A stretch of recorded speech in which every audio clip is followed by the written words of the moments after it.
Hello and welcome to another episode of the Empowering Leaders podcast. At a Leader, we are passionate about inspiring connections and creating a world of collaboration. Our signature program, A Leader Connect, curates groups of 5 to 6 leaders from diverse backgrounds in sport, industry, social venture and the arts who come together to learn, to connect and to collaborate. It's been amazing. Here you are on this Zoom call, feeling within the first session like you intimately know these people and care for them. And then all of a sudden realising that even though you're in totally different industries, we're all going through the same thing, or we've been through it and we can help each other, or there's just this hurdle that you can't see past, and then you share it with the group and there's 5 answers in 40 minutes and you think, I have not slept for 2 weeks thinking about that.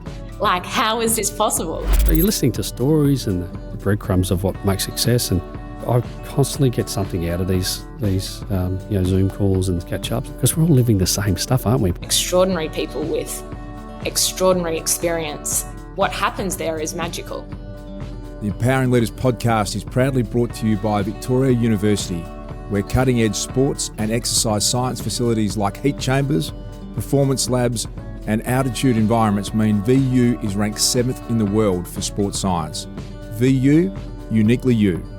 As always, a big thank you to Jason Nicholas and his team at Temper Bedding, a mattress like no other. If you enjoy listening to the Empowering Leaders podcast, be sure to subscribe, and please, if you have a moment, we would love you to leave a review so we can reach more listeners and empower more leaders. This week's guest on the Empowering Leaders podcast is one of the world's most respected and talented artists, Vincent Fantauzzo. Known for his iconic portraits, Vincent's incredible talent has captured the essence of people like Heath Ledger, Sir Paul McCartney, Australia's first female Prime Minister Gillard, and even met his wife Asha Ketty while painting her portrait. His work speaks to not only his technical genius but to his ability to capture the essence of his subjects with a striking intimacy and connection. As the great artist David Hockney once said, Vincent's work is not just about capturing a likeness, but capturing the soul of his subjects. Vincent's remarkable story is told with incredible honesty in his brilliant memoir, Unveiled. Vincent grew up in the commission housing of Melbourne's Broadmeadows, severely dyslexic, left school at 14 years of age, and looked on the path to crime and self-destruction. His evolution from a severely troubled upbringing to a powerhouse in the art world is nothing short of incredible.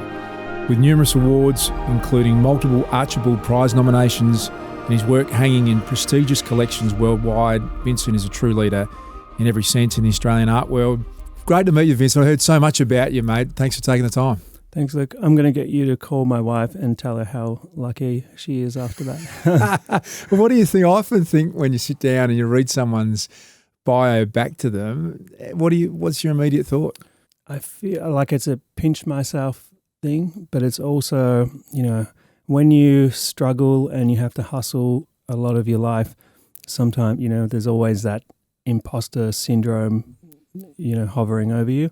So I know I am, but I hope I am all that, You wrote a brutally honest memoir, and it's sensational. And reading it in preparation for this, there was an honesty, and I understand you spoke about things you hadn't spoken to your wife Ash or anyone about before. How was that experience? Very emotional journey, also like very therapeutic as well. I kind of refer it to like having therapy, but I was getting paid, so that was good. The only problem is I did all this therapy and now it's in a book for everyone to read. So it is a bit scary, but I've had, just even during this book tour, I've had this incredible response, from very overwhelming response, touching things I just didn't know art and a book could have, this power, and I feel really humbled by it. I think, Vincent, it's a bit more than art and a book. It's your story's remarkable. A lot of people listening around the world might know, what it's like. Your parents came through the immigration camps in Broadmeadows. It was an extraordinarily tough upbringing, and you found yourself, being arrested at one stage and in a few stages. And we've left a couple out, and potentially going down this path of self-destruction, as I said in the introduction. Can you give a sense to people just what it was like for you growing up? I lived in fear a lot. It was a bit of the Wild West. I think, there's 5 of us kids. Then after my father left, it was my mum and 5 kids. And I felt, even though I was very surrounded, I felt quite alone and quite scared. I know tough upbringings come in all different ways. Like mine was, there's poverty and violence and a few other things. But there's also kids in a privileged background that have a tough upbringing. And there's a kid in a slum in India with a smile on his face because he's loved. And there's a kid in a private school. Could be his sexuality, could be his parents aren't around, and it's just as tough. I always try and think, we can be very like-minded and have the same struggles from different backgrounds. Vincent, I heard someone say to me once that if you grew up in your circumstances and a single parent and there was abuse, and people sort of expect that it should be tough, but you're probably right. If you grow up with a wealthy family and you're neglected and no one really cares about your story, do they? And they don't. Or you've had it easy. It's almost the harder path in some ways. Is that possible? Yeah, like even now, people will, if they didn't know the story, they might look at me as a privileged middle-aged white guy living a dream. And there's a lot more to all people. Like it's why I love my job, because I get to experience, learn, and explore people's stories. And I think I feel people's energy a lot. If it's dark, I feel it. If it's happy, if it's dangerous, so it's a very emotional journey. Also, I should explain that listening to me talk is a bit like watching a TV and someone keeps flicking the channels, because I forget with my dyslexia, ADHD, spectrum, all of those things. I kind of, what was the question? I want to ask you about the severe dyslexia, which is a big part of your life, and just how brutal the school system was for you growing up. But no concessions. Vincent's not intelligent. He's not listening. How did this extraordinary artist emerge out of that? And can you give us an insight? I was in Brazil recently, and they don't speak much English there, and everything's in another language. And, it's a bit like that as a kid. Like everywhere you go, you can't read anything. You're in a class and the teacher's writing on a board and you already feel stupid and you don't want anyone to know. So you learn to pretend. Then you feel like a liar and a fake. And what baffles me is I got through the whole of school. I didn't pass one thing. I couldn't even write my street name down. I didn't even know what street I lived in. Dyslexia is not just reading and writing and maths. It's thinking and it's memory. Memory has a big part to play. It's different for all people. It's so complex. I could talk about it all day. You can have Einstein, maths genius, and he can't write. You can have someone that's quite academic, but their memory is shot. Fortunately, I got all of them. Saying that, I now know the gifts of dyslexia, ADHD, and all those diversities. But at the time, I was just, I would have loved to love school, and I hated it. And what you're saying, I think, is such a topical thing. And I'm sure there'll be people listening, and all of us are parents. We just want people to just love our kids unconditionally, regardless of, and all of us have got black spots or blind spots was the word I'm searching for. But is it possible, you went through these enormous challenges and there was not a lot of care for you, but do you think the way your brain works, it's turned on this superpower of creativity? I can feel you sit across from you and you I know there's a creative genius. I can see it in your work, but do you think that's what's come out of the fact your brain doesn't work to read and write? It's so turned on in the other ways you connect with people? Definitely now I realize. At the time I just thought I was different. So I was in a special class. Special class has the blind kid, deaf kid, wheelchair, me, the kid with Tourette's yelling, and all of us misfits in one class. If you are blind, you develop your hearing. I would watch TV to try and learn. I know a lot about The Simpsons and Seinfeld and all those things. I learned through conversation, and I was the annoying kid that was asking too many questions. I couldn't tell people that's the only way I can learn. One, you're hiding, and you learn to hustle to keep a secret. So you're developing a sense of something there.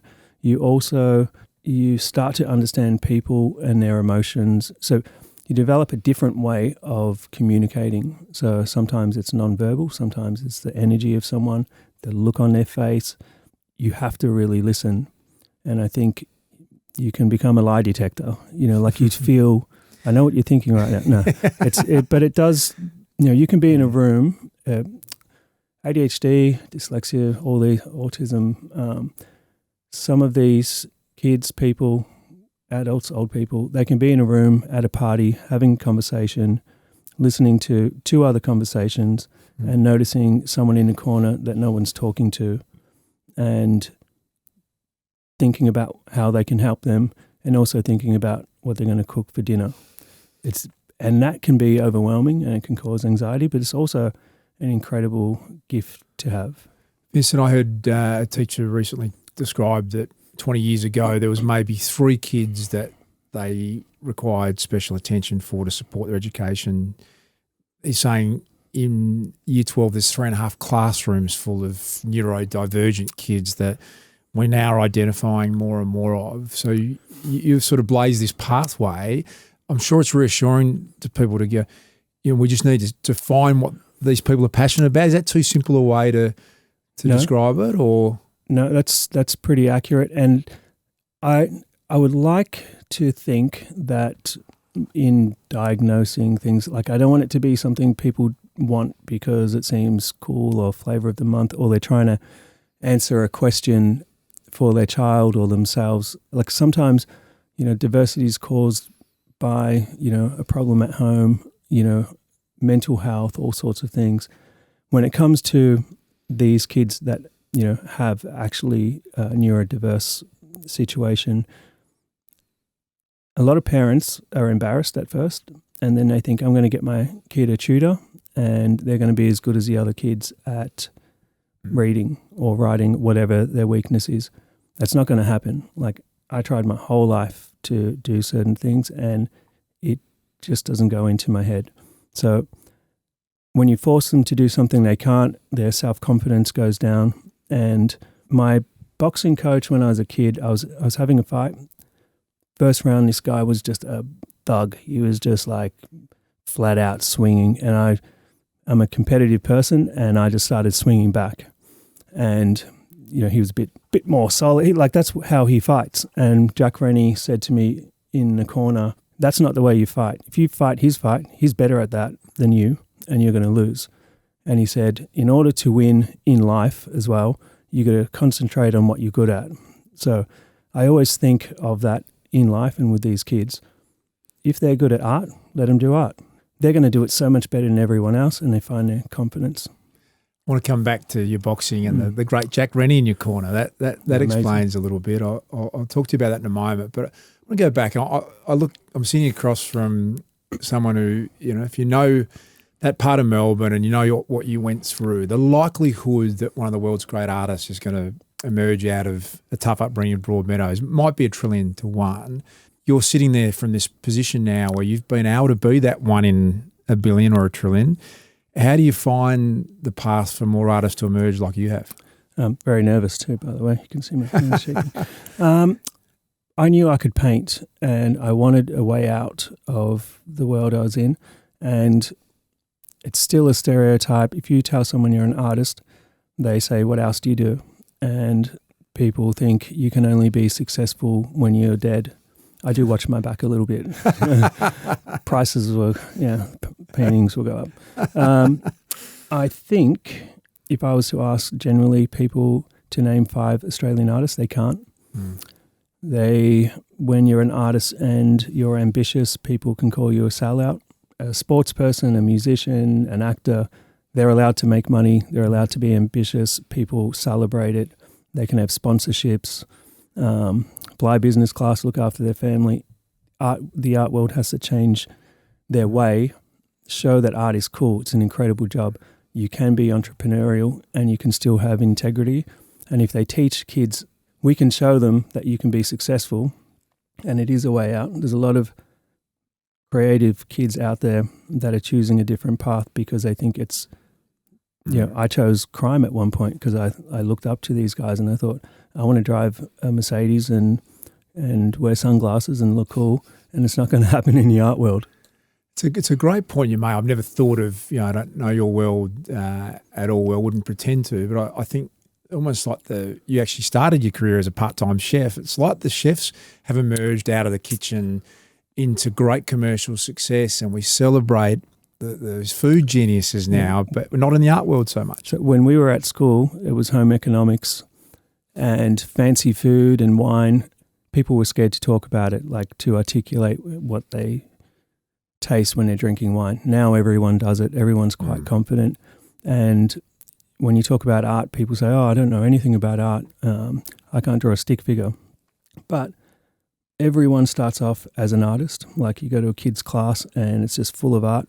And at some point they're told, it's not accurate enough or something. But I paint the way I do because that's what comes naturally.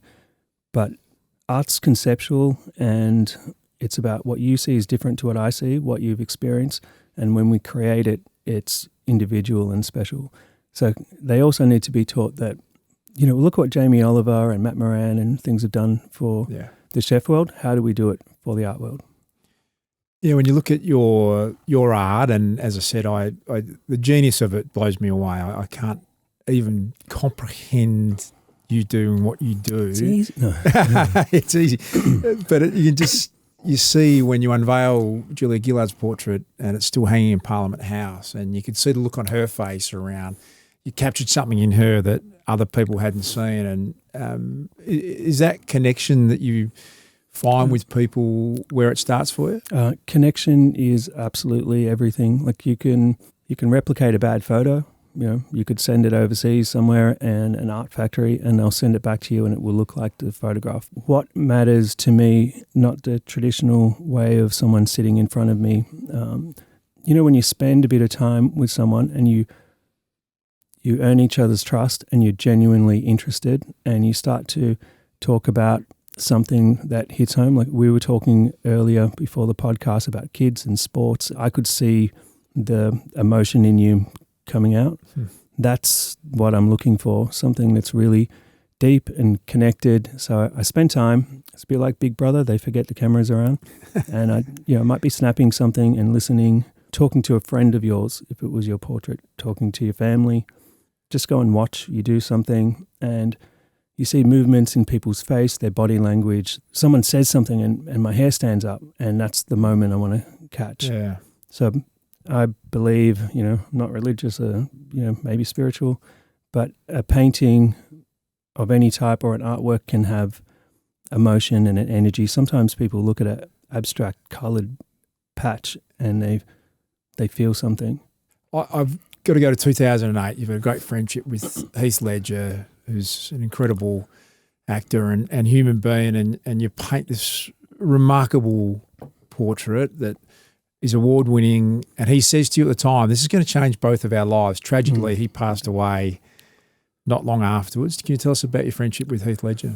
Yeah, well, it's interesting, what you were just saying about connection being we were saying about connection being so important.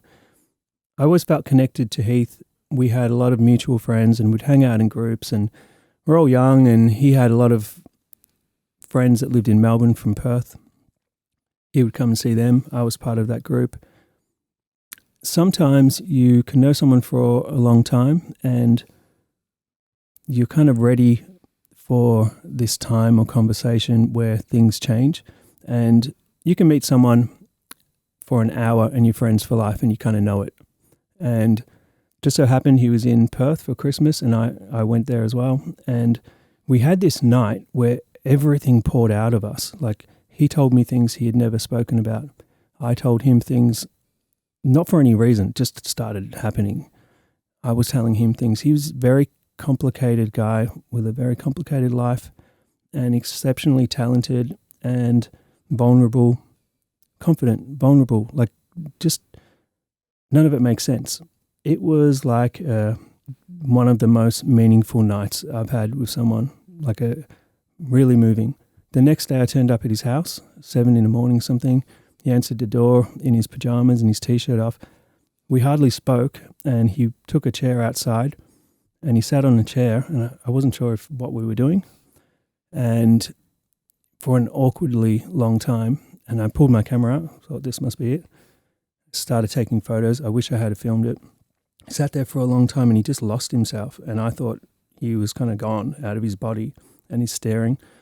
Then he got up, like he was still sitting on a chair, but another him got up and started screaming, roaring at himself, and spit was coming out. He's yelling at himself about things that we had talked about in his life, and then he stopped and waited a while, went around to the other side, and he started laughing. And then after a while, he started whispering in the other ear, and then talking, yelling, and I just watched it all, and I was like, fuck, like this is like, he just let everything out of this silent him. And that was how he was feeling about his life. Does he still trust the same people? Do the new people in his life like him for who he is? Can he share his feelings? It's part of why I'm writing about a lot of things. And then it stopped. I knew this was something special. His dad told me recently that Heath always thought he wasn't going to be around for a long time. He was very ambitious about the future. He didn't take his own life, but I feel like he had this feeling, and he said it's going to change our lives. And I painted like a maniac, and I finished it 3 weeks later. I sent it to him that night, and he passed that night. Did you get to see it? I don't know if he got to see it. He saw a sketch that I did. There's been so many strange coincidences since then, and interestingly, his dad said they would have a bit of a headbutt about business decisions. Kim, his father, is very business, and Heath's the opposite, and he never understood Heath well. And he said, I wish Heath knew that I now know him better than I ever did when he was around. And you donated that painting to Heath's mum, and I love the process of being able to research your background. She donated it to the portrait gallery, is that correct? Portrait gallery, awesome in Canberra. She donated it after the Archibald to the New South Wales Art Gallery. I gave it to her, and she said, I feel selfish keeping it. I want somewhere for people to understand Heath and go and talk to him. Yeah. And they're choosing not to put that on the wall at the moment. So shout out to how ridiculous that is. There's a new director starting at the Art Gallery of New South Wales. I'm hoping that, she can do something different. And it's not about me. It's about his family and his friends and people that loved him, and about Heath. I'm not sure why it's been in the basement. I feel grateful from what I got from the Archibald, from the gallery. I just don't understand that decision. I mean, I shouldn't harp on this, but perhaps if they don't want to show it, maybe it could be shown somewhere else. Is that a possibility? Absolutely. It's such an iconic thing that's been created. Heath's family offered to buy it back.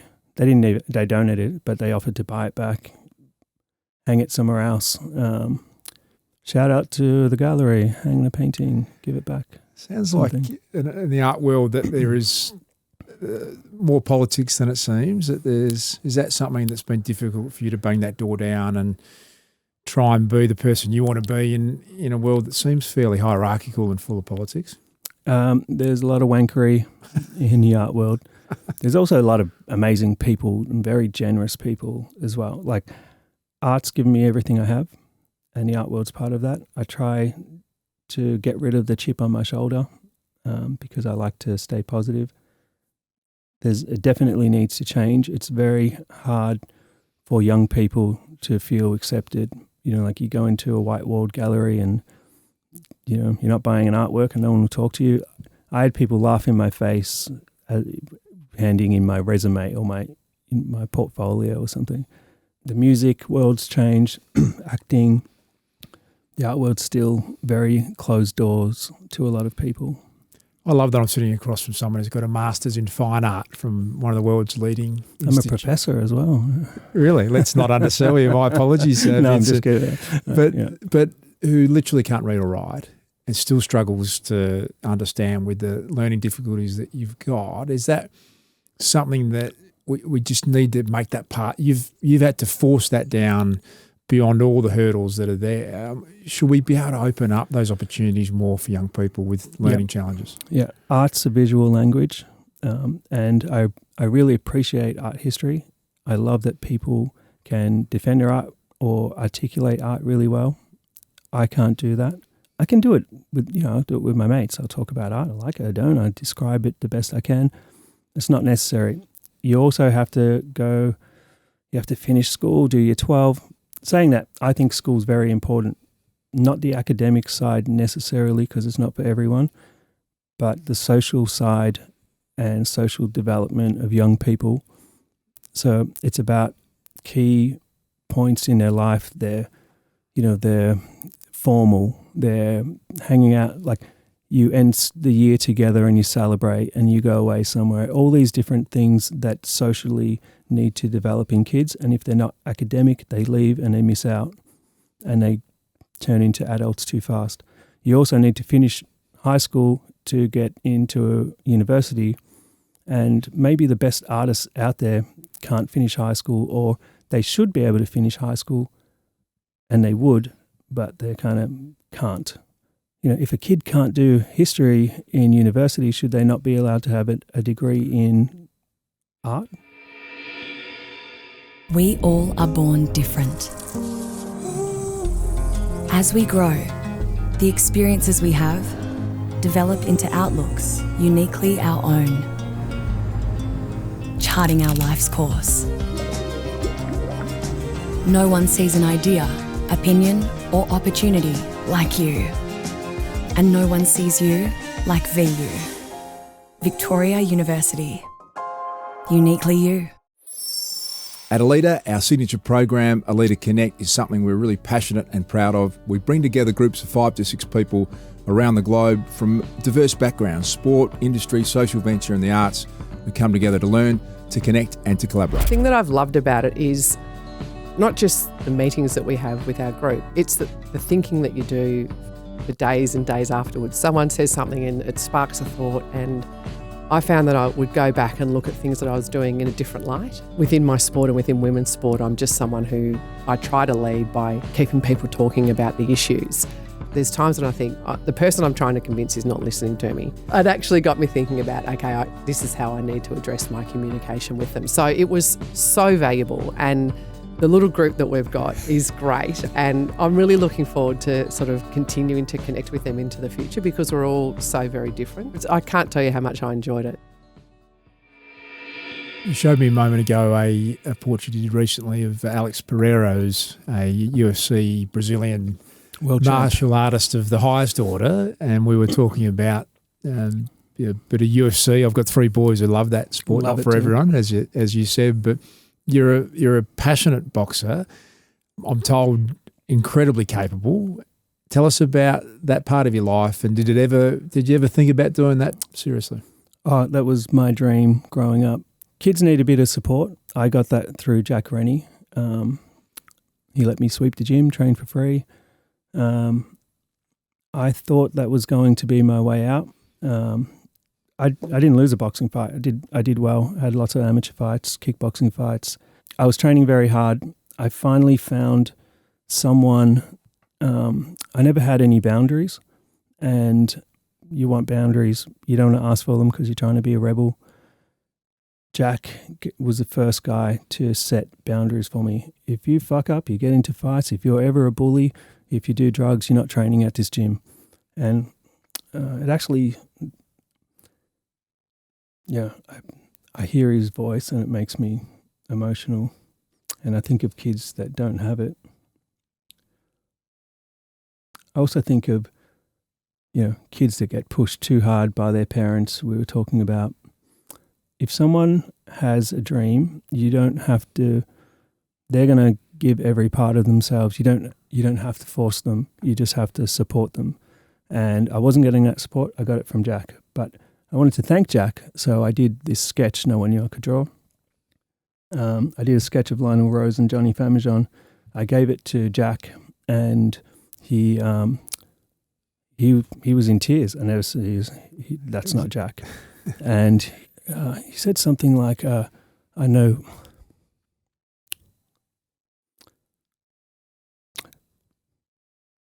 Have a drink of water, make a joke, always helps. He said, I know you're going to be okay. And then he said the next day, this is the funny part, slightly insulting, slightly complimentary.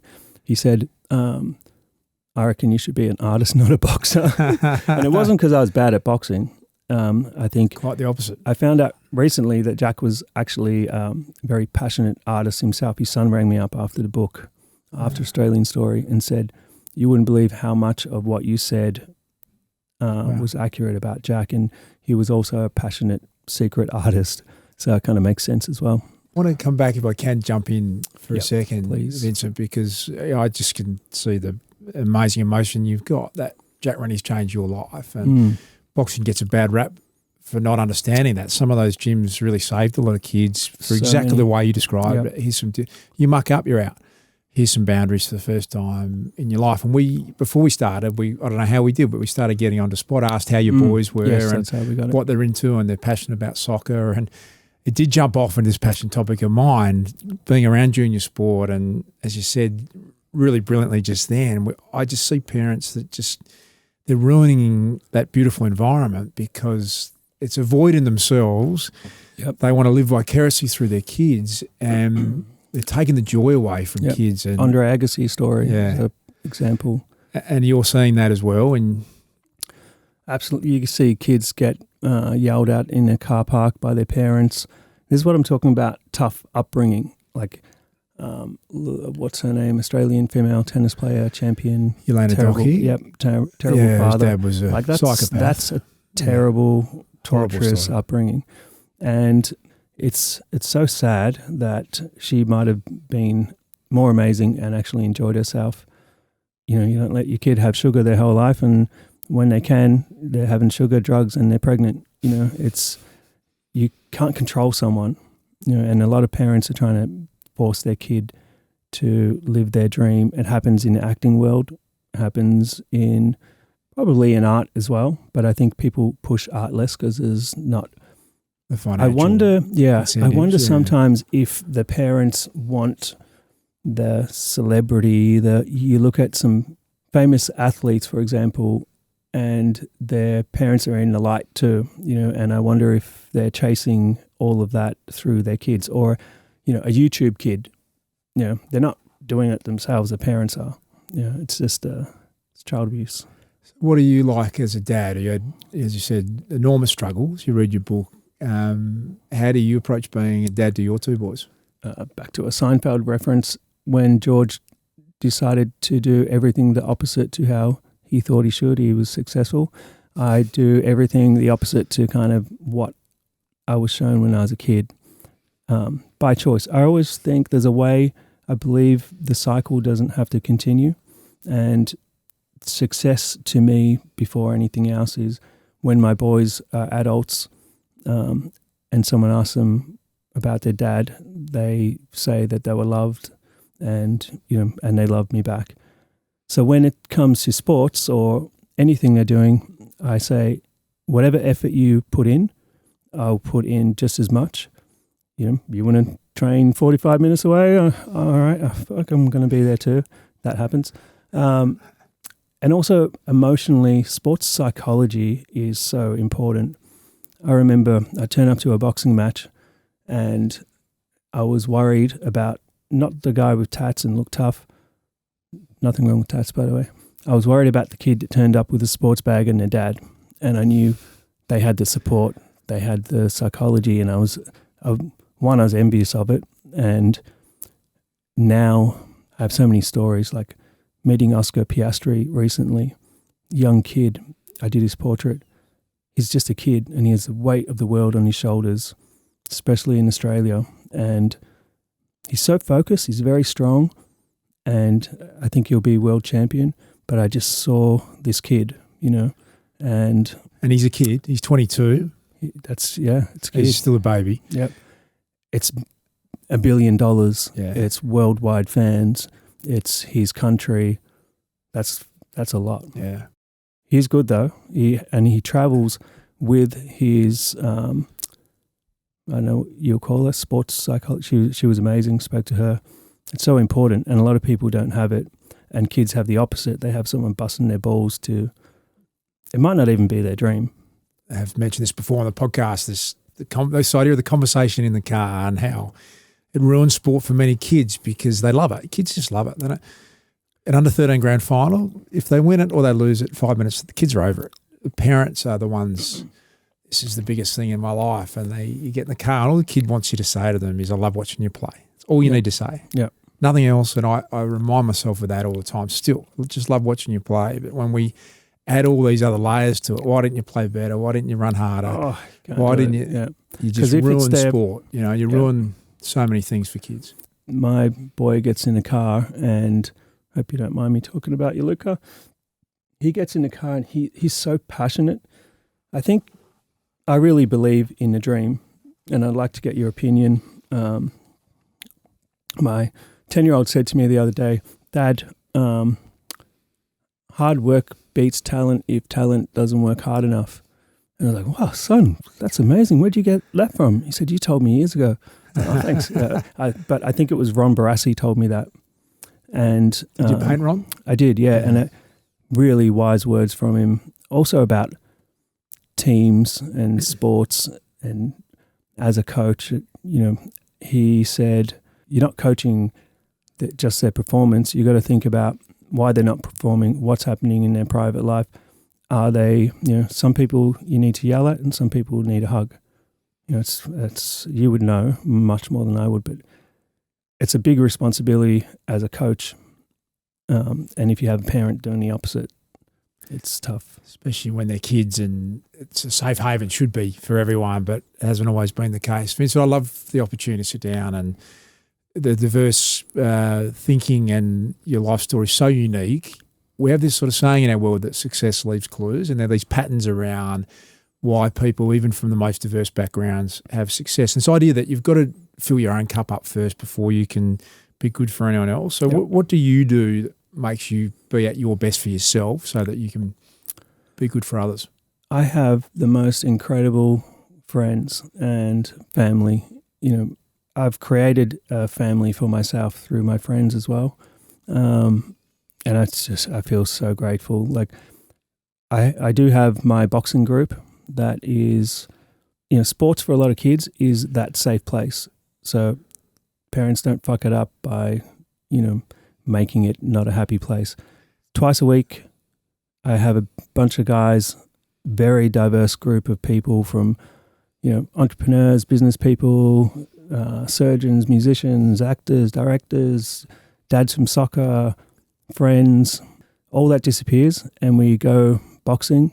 And in your studio, in my art studio, and it's something magical's happened there too. Like everyone is so committed. It's like a cult. You can come and check it out. There's a what do you call it? You have to initiation. No, there's no initiation. It's just mental health. How many turn up? This morning there was about 20. That was a big one. Sometimes there's 6. There's no ego there. They all box equally as bad. No, they're not that bad. Everyone's improving a lot. I yell at them and make fun. Yeah, we just put on music, sweat a lot. There's no ego. It's not macho kind of sparring each other. It's just exercise. It's great. And that fills you up? Oh, so much fills me up. It's that. It's my kids. Yeah. It's my wife. Again, success to me is all of that. Yes, I like to fly business class, and I'll work really hard to send my kids to a good school. But I think it's just having good, positive people like me for who I am. I think that's, no one there wants anything from each other. Yeah. My family doesn't want anything from me. I like people that connect because they like the person. Is there one piece of advice that you've consistently passed on in all the success that you've had? It might not even be what you're good at, but hopefully you are. But find what you're passionate about, and then every day is going to be positive and successful, and you'll probably fly. we're here. I get taught this lesson all the time. Michael Gudinski, Heath, other friends, like life can be cut short. You know, someone like Neil Danaher just blows my mind with positivity. Surround yourself with positive people and make your life and your work about something you're passionate about. Pretty solid advice. The vision of what you do is unique. I'm assuming there's a team behind that as well that help you bring that vision to life. How do you share your unique view of the world to make that come together?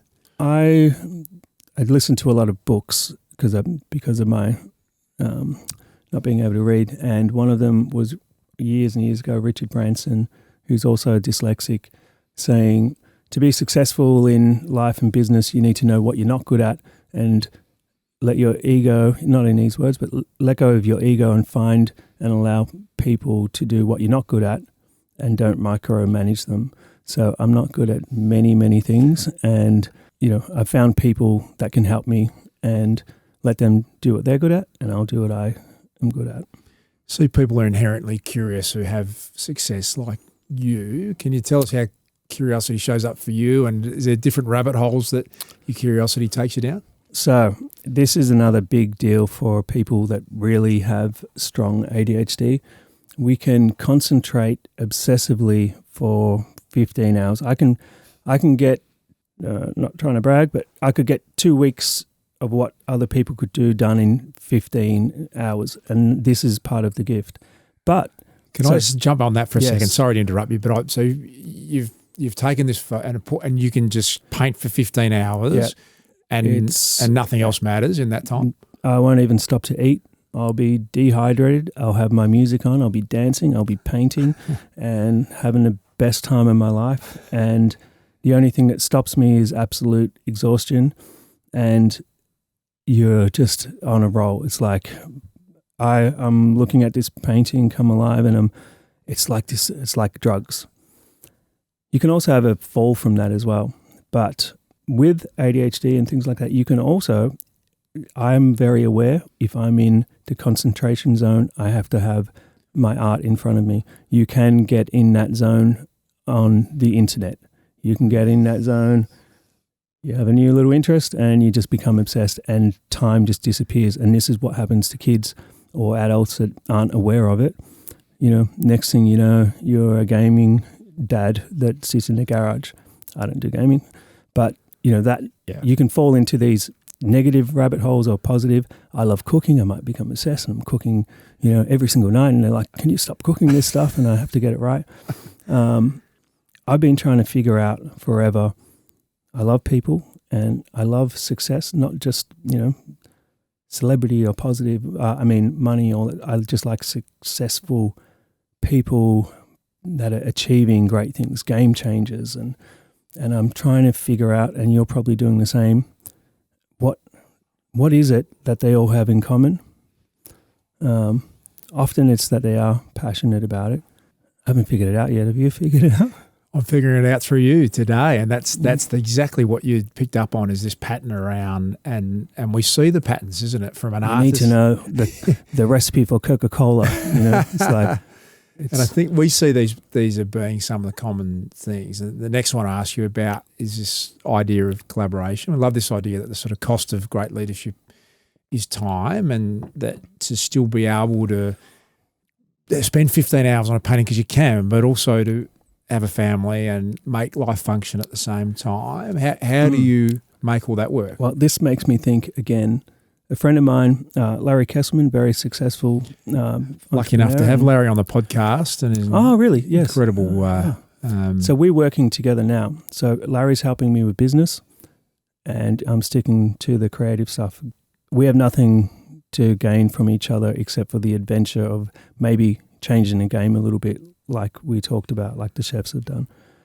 Nice to have that support. He said to me, you have to make sacrifices. I watched that David Beckham doco and he looks like a big, beautiful star, and he was in bed early. He was the first one at training, last one to leave, all of that. Obsessive, wasn't it, when you looked at that? Yeah. What makes me scared of that is that this balance situation where I know I could paint more, but then my kids wouldn't know who I am. Yeah. But then there is someone that's painting more and they might be more successful, and I'm competitive, and I think, oh, well, if I'm going to be able to do that, I need to do what the other person is doing. I look at a lot of people very successful, not all of them, and a lot of people that fall by the wayside in their lives. And, you know, Picasso, suicides all over the place. And, you know, I don't know if, you know, whatever tennis player has a good relationship with his family and we all love him, but his kids might be falling to pieces. So I also struggle with how do I push to the limit of what fills my bucket there, but also what's more important with my family and my friends. So it's a great question, isn't it, Vincent? I ask that of myself all the time, and I know other people around. It's what your definition of success means, isn't it? And what does it mean to you? It's. I love you, Asher. My kids, when I want them to say the same thing about both of us and Luca's mum as well. You know, I want them to say they were loved, that I was a good dad, and that's why they're the great people that I hope they will be. We're all going to fuck it up. Michael Gudinski always said to me, "Don't fuck it up." A lot of people say it to me for some reason, but I don't want to fuck it up.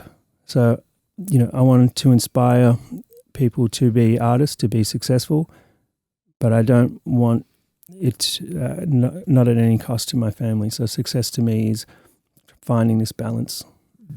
One of the great people, Michael Gudinski, make you love laugh him. more than anyone else. So the next dimension I want to talk to you about, which I'm really fascinated to ask, is about the way people communicate. Is something they're pretty clear on for the success they have.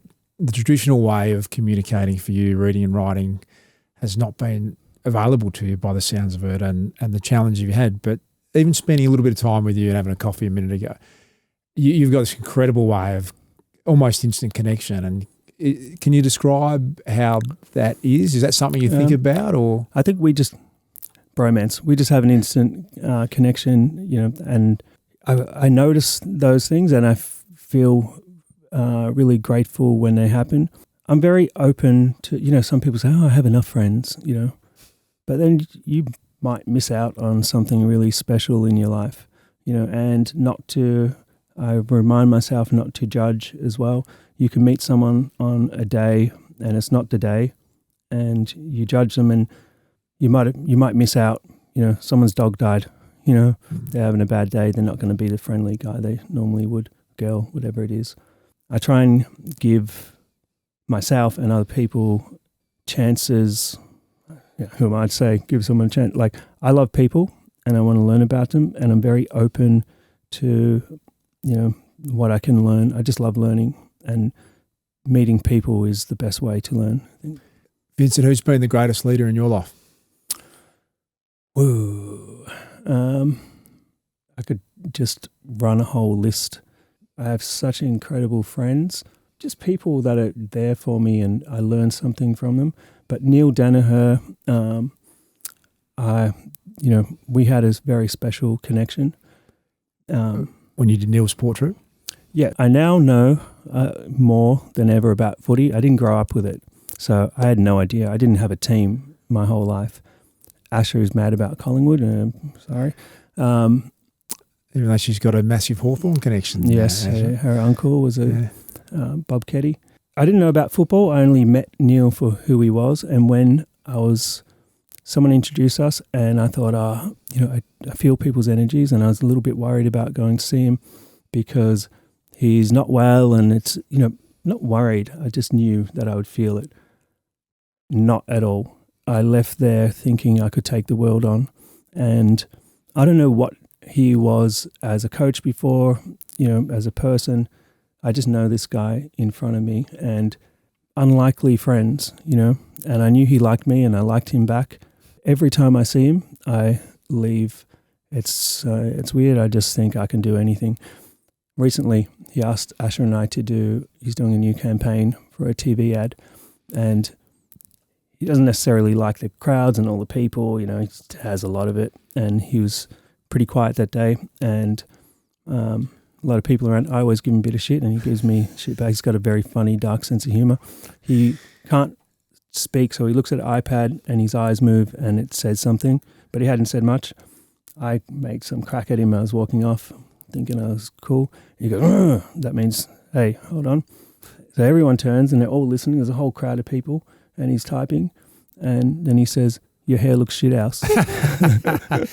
And it's just, it's just Neil. Like, I just love that all this stuff going on in the world and he's cracking a joke is, I think he might be the most inspirational person I've ever been in the company of, and that, the fighting the beast that he has, and that still have that humour and make you feel good when he was really supposed to not live more than a year, and he's 10 years on, 11 years on, raised $100 million for a disease that no one survived long enough to, and yet he has that impact. You just want to be a better person when you're around Neil Danaher, don't you? Yep. And he also just sent me a text saying, "How you doing?" Random. Yeah, it's special. Amazing human being. We're a bit obsessed, Vincent, with this idea of collaboration, and I look at all your work is effectively collaboration, isn't it? Whether it's painting Michael Gudinski or Neil Danaher or this, what we're doing. Yeah, it's everywhere. Has there been in any of your passions you thought, God, that's the one person and I'd love to collaborate? Is there a name that comes to mind?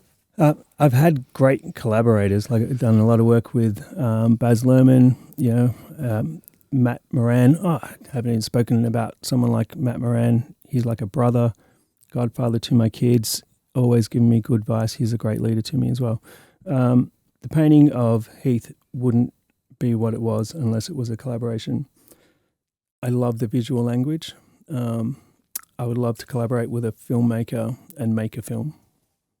Not sure. I have a few friends in mind. But I want to tell a story.